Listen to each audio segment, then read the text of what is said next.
हजामत का काम अंजाम दे रहे सैफुल्लाह साहब बाहर से आए हुए मदरसा डेवलपमेंट ऑर्गेनाइजेशन के ओहदेदारान आप साहब सफी साहब और उस ऑर्गेनाइजेशन के जो सरपरस्त हैं, एक हैसियत रखते हैं, कुद्दूस साहब हम लोगों के पुराने साथी हैं और इस मदरसे के लिए, मदरसे के लड़कों के लिए, एसातिया के लिए बड़ी लड़ाई की लंबी फहरिस्त है। आज जिस मदरसे के लिए, जिन एसातिया के लिए आप लोग यहाँ जमा हुए हैं, कुद्दूस भाई, पुरानी बात है जब यूनुस हुसैन हकीम मदरसा बोर्ड का चेयरमैन हुआ करते थे, उन्हीं के समय में 84 में गालबन वो मंजूरी देना शुरू किए। हम लोग उनसे कुछ बातों पे ना इत्तेफाकिया रहती थी, यहाँ तक की बात हो जाती थी कि हम लोग पेपरों में देते थे कि जब मिलने जाते थे तो वो इस तरह पे आराम फरमाते थे, ऐसी बात हम लोग अखबारों में लिखते थे। लेकिन कुद्दूस भाई को वो दिन याद होगा जब हम लोग गए, हम लोग स्टूडेंट यूनियन के नुमाइंदे थे, नेता थे, जनरल सेक्रेटरी थे, सदर थे। कुद्दूस भाई हमारे प्रेसिडेंट हुआ करते थे, मैं जनरल सेक्रेटरी उस जमाने में था। तो मैं मदरसा के साथियों को बड़े दिल से इस बात को मैं याद दिलाना चाहता हूँ कि यूनुस हकीम ने कहा कि देखो तुम लोग मेरे छोटे भाई की तरह हो, लड़कों की तरह हो, तुम मुस्तकबिल को नहीं जानते हो, इसलिए कि मैं इसलिए इतना मंजूरी दे रहा हूँ। अब कहा कि सरकार के पास पैसा कहाँ है, तो बोले कि आने वाले दिनों में तुम देखना।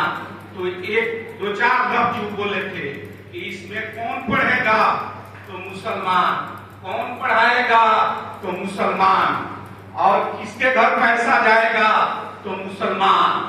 तो उसी के बाद में बोले कि यूनुस हकीम क्यों न हो जाए कुर्बान इस मुस्तकबिल को देखकर। आज वो बुनियाद जो डाले, आज वो पुराने मदारिस के लोग न हो, लेकिन जो उसमें नियोजन है, नियोजन पे जो काम करते हैं, लेकिन लड़ाई आपकी एक होनी चाहिए। मैं तंजीम के लोगों से ये गुजारिश करना चाहता हूँ कि गैर न समझे कि आपस में यूनाइट नहीं है। और डीए का मसला, पुराने टीचर को भी जरूरत है और नए टीचर को भी जरूरत है, मेडिकल नए और पुराने सब की जरूरत है। ठीक है, तंजीमें बन जाती है वक्त के लेके, लेकिन हमेशा ये प्रूफ होना चाहिए कि हम एक हैं और हमारी मदरसा का डिमांड एक है, ऐसा का डिमांड एक है और यहाँ के नौनिहालों का डिमांड एक है। हमारी एक डिमांड होनी चाहिए कि आपस में आप जब बढ़ जाएंगे, आगे बड़े खुशकिस्मत हैं आप लोग कि बगैर कुर्बानी का कुछ नहीं मिलता है। आज ये तंजीम के लोग 6 अक्टूबर को अगर पटना में बुलाया है, ईमानदारी के साथ कहता हूँ कि जिस तरह से इस हॉल को आपने भर दिया है, कृष्ण मेमोरियल हॉल को भर के देखिए, और रामगढ़ चुनाव आने वाला है और बुला के तंजीम के लोगों को मुख्यमंत्री ये करने पे मजबूर होगा। जब तक ये डेमोक्रेसी है, ये जमहूरियत है, जब तक अपनी तादाद नहीं दिखाएंगे कहीं कुछ होने वाला नहीं है। चूंकि अभी सैफुल्लाह साहब सर पर खड़े हो गए, बोलना तो बहुत कुछ था, इसलिए मैं अपनी बात को खत्म करता हूँ बहुत इस बात के साथ कि एक ही महकम अमल पैहम, एक ही महकम अमल पैहम, मोहब्बत फातेह आलम, जिहादे जिंदगानी में है मर्दों की शमशीरें। इस चीज को हमेशा याद रखिएगा कि लम्हों ने खता की और सदियों ने सजा पाई।